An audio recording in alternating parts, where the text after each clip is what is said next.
Have you ever wondered how AI actually learns?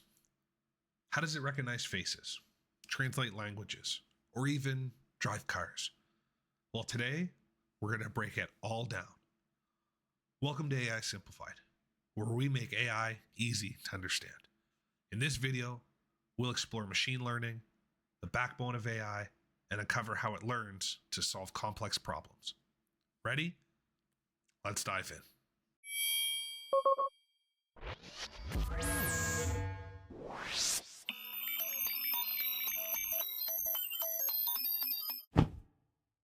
Machine learning, or ML for short, is a branch of artificial intelligence that allows computers to learn from data without being explicitly programmed.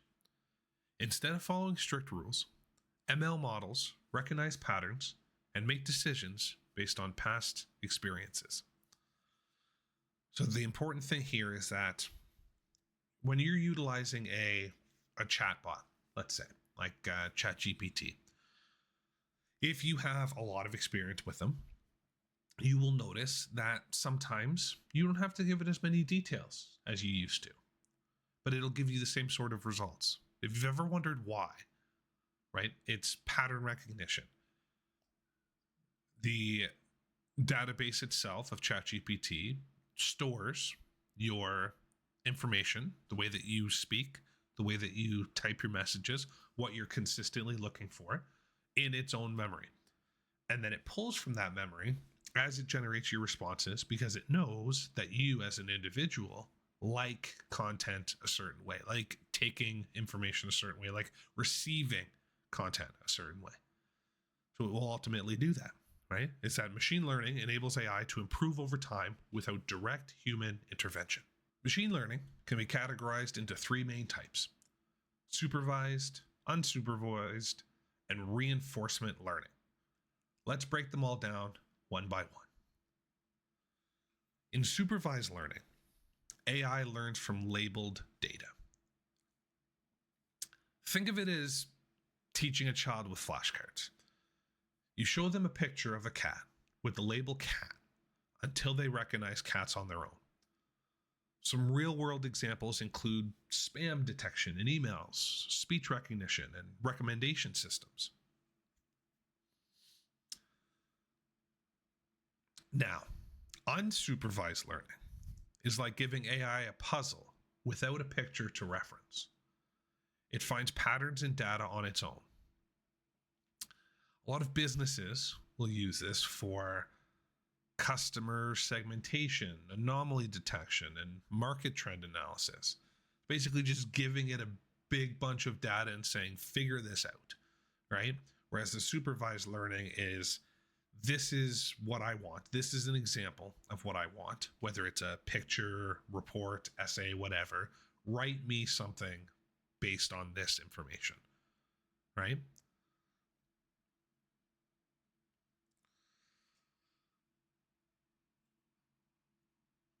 And then reinforcement learning is our last one. It's all about learning through trial and error, right? AI makes decisions, gets feedback, and improves. This is the most common type of learning used in robotics, video game AI, and self-driving cars, right? It needs to be able to make these decisions, recognize whether it is good decision, bad decision, and then filter it down accordingly. If it's a good decision, it stores it in its memory. If it's a bad decision, it also stores it in its memory, but then it learns that this is bad. So if this situation happens again, I need to go left instead of going right, right? Not in the literal sense with a car, but if left was the correct decision and right was the incorrect decision, it would essentially block off it from going right down this specific path. Think of it like when you are driving in the literal sense, right? That you are driving to the supermarket and you typically go left, then right, then left. But as you're driving, you go right. Okay, right is incorrect. So then you take the left path and then you come to your right or left intersection and you know as a person that the correct decision is right. But the AI learning will go left, realize that that is wrong. And then the next time that it takes the path, it will go to the right because that's the correct path. That same kind of thing, right? Through trial and error at every possible decision, it is a yes no flowchart. We come to a fork in the road. We decide what way to go. We decide whether or not it's correct, and then we fix it for next time. Now that we understand the types, let's talk about the learning process, right? Machine learning follows these steps in order. Number one, we have data collection, right? AI often needs a large data set to learn from. Number two, we have data pre-processing, right? AI then cleans and organizes the data for accuracy. So it takes all of this data in and sorts it, essentially. Then we have model selection, right? The AI chooses the right algorithm for the task. Then we have training the model, right? AI learns by analyzing patterns within the data. Then we have number 5, just testing and validation, which is the trial and error, right? So that it's checking if the AI makes the correct predictions. And then number 6, we have deployment and improvement. Once trained, the AI is used in real-world applications and continuously improves.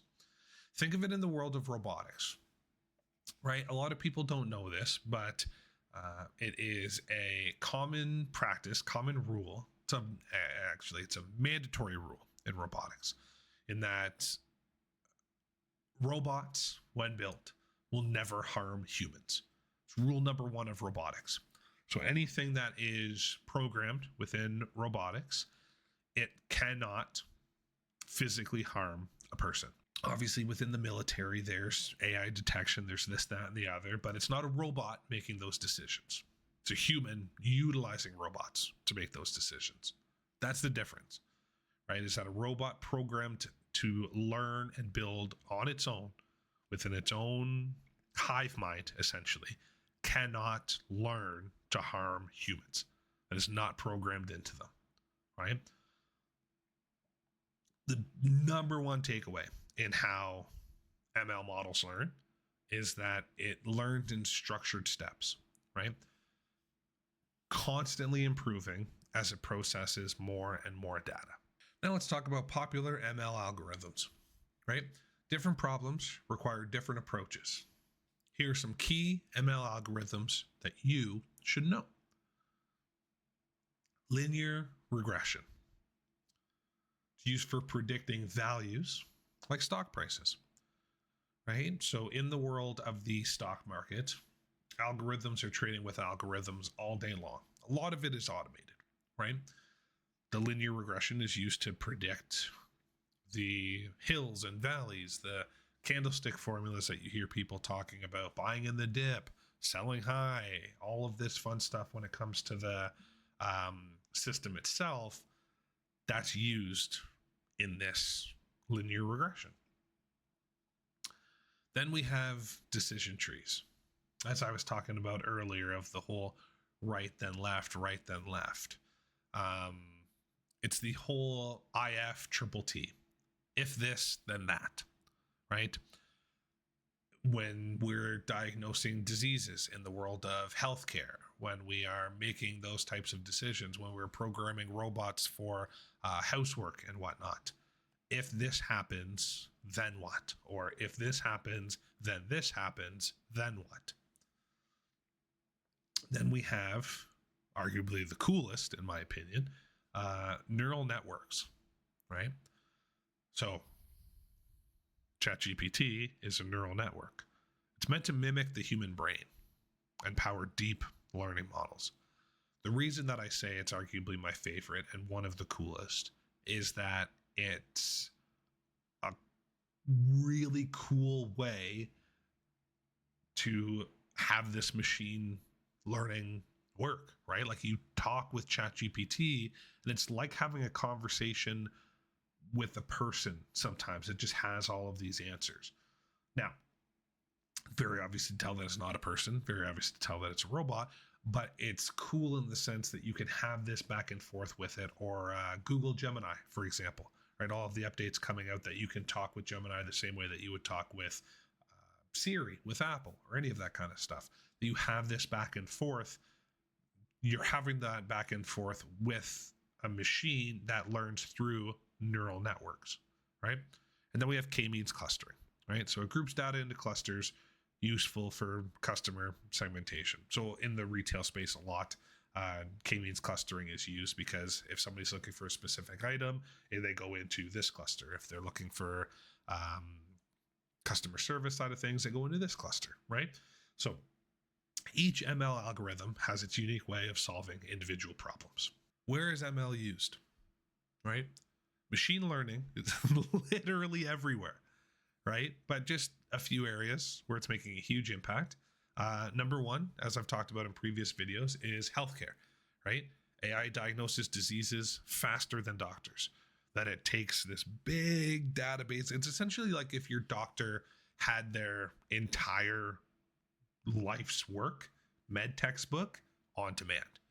That it's, oh, you have this symptom. Okay, this symptom means this, then this, then this. You have this. Or you need this sort of treatment. Or you need this sort of treatment. Now, is it 100% accurate? No. Does it really help in the world of medicine, especially if doctors are in a pinch for time? Absolutely, right? Then we go into finance, right? You look at fraud detection and algorithmic trading. When I was saying that whole thing of a bot trading with another bot all day long, right? Your big banks use them. Big business uses them.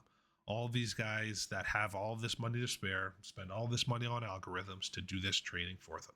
Just constantly build and build and build their wealth. Then we look at marketing, right? If you've ever been on YouTube or Google or Facebook and you get those targeted ads, right? Like those personalized ads and customer insights. That is Facebook's machine learning the kind of stuff that you interact with, learning the kind of stuff that you talk about, and sending you ads for that, right? And then obviously through entertainment, you look at Netflix, you look at Spotify, you're constantly getting recommended, oh, maybe you'd like this song, or, oh, since you watch this, maybe you'll like this, right? That's all machine learning, right? AI-powered ML is revolutionizing industries all around the world. What does the future of AI learning look like? I mean, ultimately, it's going to continue to evolve through a number of different things, right? Number one, more advanced AI models. They're releasing almost daily, it feels like. There's constantly a new model for something, whether it's something like Claude 3.5 for website coding, whether it's a new and improved version of ChatGPT, whether it's Gemini, whether it's, God, there's just so many to keep track of, but all of those are constantly improving, constantly changing for the better, really. Ethical AI development is another one, right? Ensuring fair and unbiased AI decisions. It's a new landscape. A lot of people are learning how to better use it. And obviously with that, rules and regulations need to be put in place. So far, they're doing a good job. As time goes on, we'll have to see, I guess, right? But as it sits right now, they're really trying to keep things as unbiased and as fair as they can, right? And then, of course, AI and quantum computing is just supercharging the machine learning capabilities. Is being able to really take your quantum computers and overclock them to a point that it's instant, that you're getting all of this information on demand, boom, boom, boom, constantly. The future of AI truly is limitless, and we're really just getting started. And that's a little bit about machine learning, right? So at the end of the day, am I a computer programmer? No. But understanding machine learning, even in its simplest way, really helps in the world of AI. Really helps in you being more comfortable, you being better with the system in its entirety. It's important. Embrace it. It is the future. Whether we like it or not, it's here to stay. This has been Adam with AI Simplified. We'll catch you in the next one.